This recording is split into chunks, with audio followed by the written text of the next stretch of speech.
Imagine waking up in a hospital bed, tubes in your arms, a stent in your heart, only to find a single text from your wife of 15 years, a screenshot of your bank account, $0, and a message that says, "I deserve this after everything I've done for you." That's what happened to Cameron Doyle. But this isn't just a story of betrayal. It's a story of cold, calculated revenge that left her speechless. Stick around. You're not going to believe how this ends. If you've ever been stabbed in the back by someone you trusted, someone who thought they could walk all over you, then hit that like button, smash subscribe, and buckle up for one of the most satisfying revenge stories you'll ever hear. Let's dive into Cameron's story, a trucker who lost everything, only to take it all back in a way his wife never saw coming. Cameron Doyle was a man who lived his life on the open road. For 22 years, the 45-year-old trucker hauled cargo across the country, the hum of his semi's engine his only constant companion. It wasn't glamorous. Long hours, greasy diner food, and nights spent in cheap motels, but it paid the bills. More than that, it kept his wife, Dana, in the comfortable life she always wanted. A nice house in Sioux Falls, South Dakota. Vacations she'd post about on social media. A closet full of clothes Cameron never saw her wear. But appreciation? That was in short supply. Cameron's chest had been tightening for weeks. He chalked it up to stress, the endless miles, the deadlines, the loneliness of being away from home 3 weeks out of every 4. But one night, outside Omaha, the pain became a vice grip around his heart. His vision blurred, his hand shook as he pulled his rig to the shoulder. With trembling fingers, he dialed 911.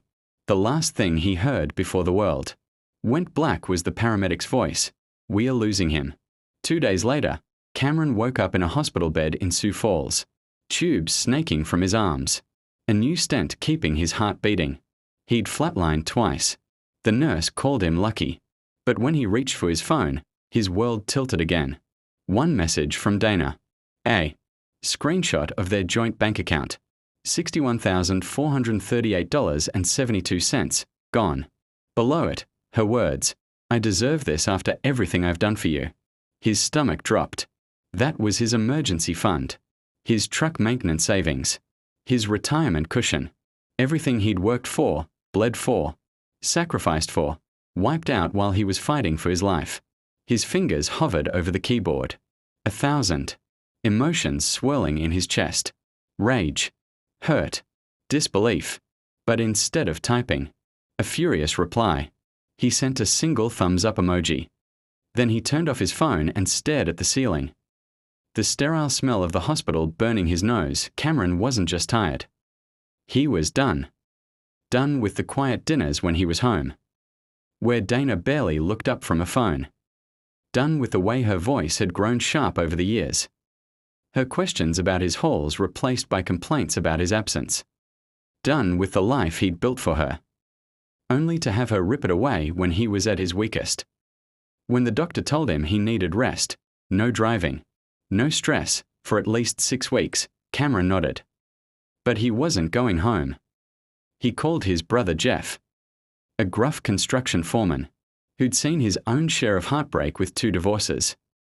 "Need a place to crash for a few days," Cameron said, his voice low. "And don't tell Dana." Jeff didn't hesitate, name it. There was a pause, Cameron's throat tightened. "She doesn't know I'm alive." "Oh, she knows," he added. "She just doesn't know I'm not coming home." Cameron and Dana's story started 15 years ago, at a gas station outside Cheyenne. She was stranded with a flat tire, and Cameron, the guy who always stopped to help, changed it for her. Her smile that day made him feel like a hero. 6 months later, they were married. Not reckless, just hopeful. He was 30. She was 27, old enough to know better, young enough to believe in forever. But forever has a way of fraying. Dana hated his long hauls, even though they paid for the life she loved. Early on, they'd talk for hours on the phone, her voice a lifeline across state lines. Over time, those calls dwindled to texts. "Made it to Nashville, all good here." She stopped asking when he'd be home. Started taking trips with friends he'd never met. He trusted her, Because that's what marriage is, right? Trust. Looking back, the signs were there. The way she'd check her phone under the table. The new passwords she set on her accounts. The way she brushed off questions about where their money was going.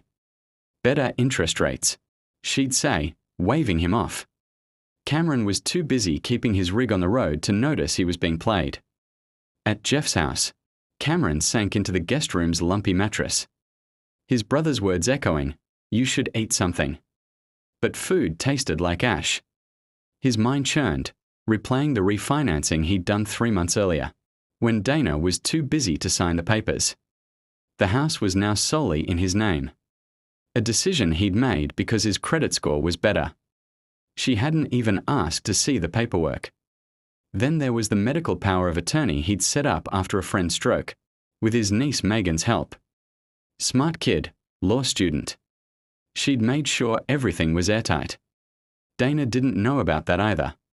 On his 3rd day at Jeff's, a text from their neighbor Harold jolted him. "Haven't seen you around." "Everything okay? Dana's got some guy over. Thought you should know." Cameron's grip tightened on the phone. Harold, the helpful neighbor, who'd built their shed last summer, who'd mowed their lawn when Cameron was on the road. The guy who always seemed a little too friendly. Cameron didn't respond. He let the betrayal sink in, sharp as a blade. That afternoon, he and Jeff drove to the bank's main office downtown. Not the local branch where tellers knew him and Dana. He sat across from a fraud specialist, a woman with kind eyes but a professional mask. He showed her Dana's text, the screenshot of the emptied account, explained he'd been unconscious, intubated, when the withdrawals happened. Her pen paused, her jaw tightening just enough to betray her disgust. "Mr. Doyle, we can start a fraud investigation," she said, "but joint accounts are tricky." She had equal access, did I understand? Cameron cut in, his voice steady. "But I'd like to try anyway." She nodded, typing rapidly. "We'll need hospital records confirming you were incapacitated." "Not a problem," he said. His eyes burned, but he didn't blink. "And if this becomes a criminal matter? The police will get involved." He met her gaze. "I'm aware." Back at Jeff's, Cameron made 3 calls. First, to his dispatcher, requesting extended medical leave. Second, to a credit union where he kept a small business account Dana didn't know about. Third, to Blake, a lawyer friend of Jeff's. "I need to know where I stand," Cameron said. "The house, the accounts, everything." Blake agreed to meet the next day, that night. Another text from Dana. "Where are you? Your truck isn't at the depot. Did they tell you I came by?" Then another. "Cameron, this is ridiculous. You can't just disappear. We need to talk about this." He set the phone face down. Jeff raised an eyebrow from the kitchen. "You gonna respond?"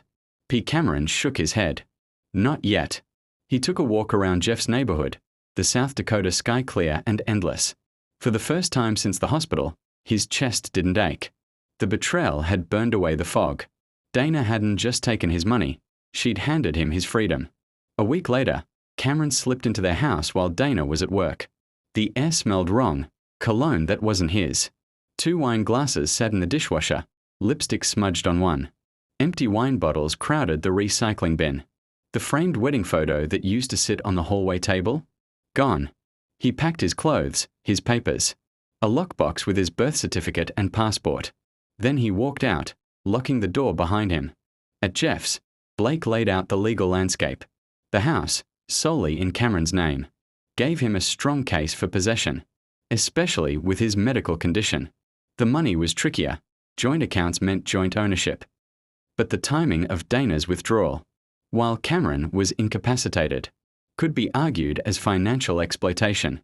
Blake tapped the bank statements. "This is your life's work, Cameron. We'll fight for it."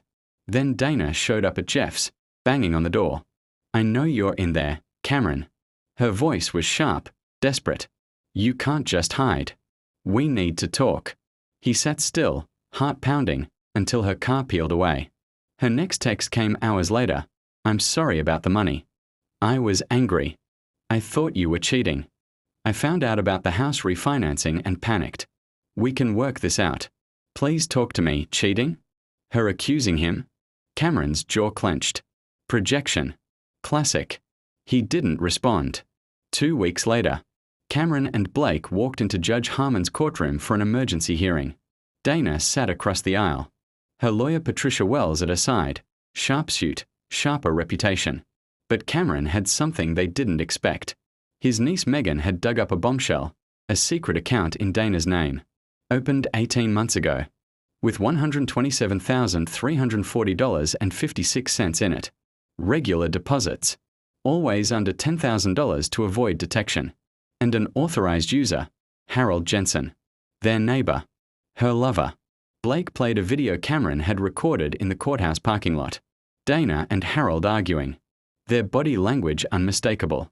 Judge Harmon's face was stone as he turned to Wells. Your client swore under oath there was no relationship with Mr. Jensen. Care to explain? Wells stammered. Dana's face went pale, her hands twisting in her lap. The judge didn't blink. I'm ordering all assets. Frozen, Mrs. Doyle's and Mr. Jensen's. Neither may leave the county. And given Mr. Doyle's medical condition and the evidence of financial exploitation, I'm granting him temporary, exclusive use of the marital home. Dana's choked gasp echoed in the room. Cameron didn't look at her. He didn't need to. The weight in his chest lifted, replaced by something new. Triumph. Cameron's story isn't just about revenge. It's about reclaiming your life when someone tries to take it from you. Dana thought she could break him, leave him with nothing while he fought for his life. Instead, she gave him the clarity to fight back. Sometimes, the hardest betrayals teach you who you really are and what you're capable of. If Cameron's story gave you chills, smash that like button and drop a comment. What's the most satisfying revenge you've ever seen or heard about? Don't forget to subscribe and hit the bell so you never miss a story like this. And if you want more tales of justice served cold, check out the video linked on screen. Thanks for watching. See you in the next one.